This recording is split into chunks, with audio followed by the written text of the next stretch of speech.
La célula es la unidad básica y fundamental de la vida. Todos los seres vivos están formados por células. Independientemente del tipo celular del que hablemos, todas las células tienen tres estructuras en común. La primera de ellas es la membrana celular o membrana plasmática que separa a la célula del exterior. Además, todas las células contienen un citoplasma y todas ellas también contienen ADN o material genético. En la naturaleza existen dos grandes grupos o dos grandes tipos de células, las células eucariotas y las procariotas. Las células eucariotas se caracterizan por tener orgánulos y entre ellos se caracterizan por tener el núcleo, que contiene la información genética. Estas células son células más evolucionadas de organismos superiores, como animales o plantas. Por otro lado, las células procariotas son células menos evolucionadas, más simples, y en ellas el ADN no está en el núcleo, sino que está libre en el citoplasma. Estas células no tienen núcleo. Son características de organismos más sencillos, más simples y de vida unicelular, como las bacterias.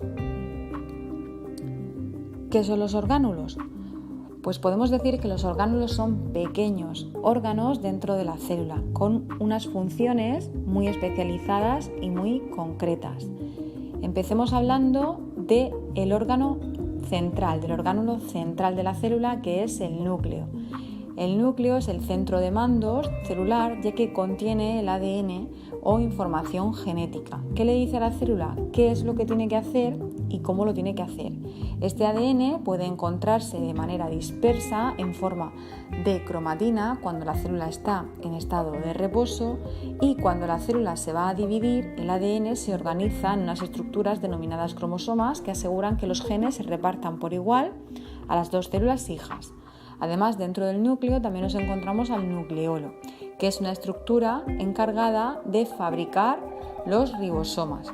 Una vez producidos, los ribosomas viajan al citoplasma a través de los poros nucleares, y estos ribosomas son estructuras muy importantes, son orgánulos muy importantes para la célula, ya que se encargan de la síntesis de proteínas. Los ribosomas pueden encontrarse libres, flotando en el citoplasma, pero normalmente suelen encontrarse adheridos al retículo endoplasmático. En este caso hablamos de retículo endoplasmático rugoso cuando tiene adheridos ribosomas, o de retículo endoplasmático liso cuando no los tiene adheridos. En ambos retículos ocurre respectivamente la síntesis de proteínas y de lípidos.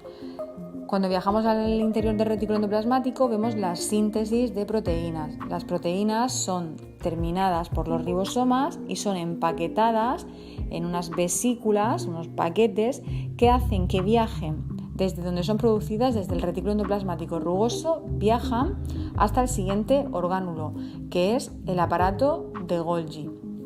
El aparato de Golgi se encarga de la maduración de proteínas que ocurre dentro de este orgánulo, y esta maduración consiste en que las proteínas adquieran la configuración espacial tridimensional necesaria para que puedan desempeñar su función.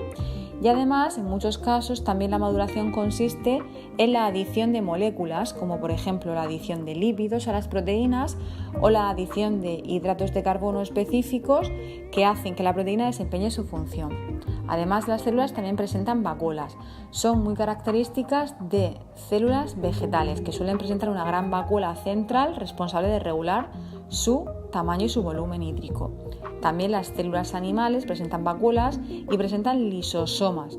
Los lisosomas son los aparatos digestivos de las células que se van a encargar de digerir todo el material que le sobra a la célula, el material que la célula ingiere, etc. También otro orgánulo es la mitocondria. Podemos decir que la mitocondria o mitocondrias son las centrales energéticas de la célula, ya que en ellas ocurre el proceso de respiración celular. La respiración celular consiste en quemar nutrientes como hidratos de carbono o como lípidos para obtener energía que la célula necesita para vivir en forma de ATP. Además, la célula contiene un esqueleto, un citoesqueleto interno, que es el responsable de su forma y es el responsable de que los orgánulos estén en la posición correcta. Este esqueleto está formado por microfilamentos de microtúbulos y le da a la célula su forma característica. En células vegetales existen dos orgánulos específicos. En primer lugar, como sabemos, las células vegetales realizan el proceso de fotosíntesis, que consiste en transformar la energía luminosa de la luz en energía química. Este proceso ocurre en el interior de los cloroplastos gracias a que los cloroplastos presentan clorofila, que es el pigmento encargado de captar la energía luminosa. Además, también las células vegetales poseen una estructura característica que es la pared vegetal, que protege a la célula y le da la forma característica.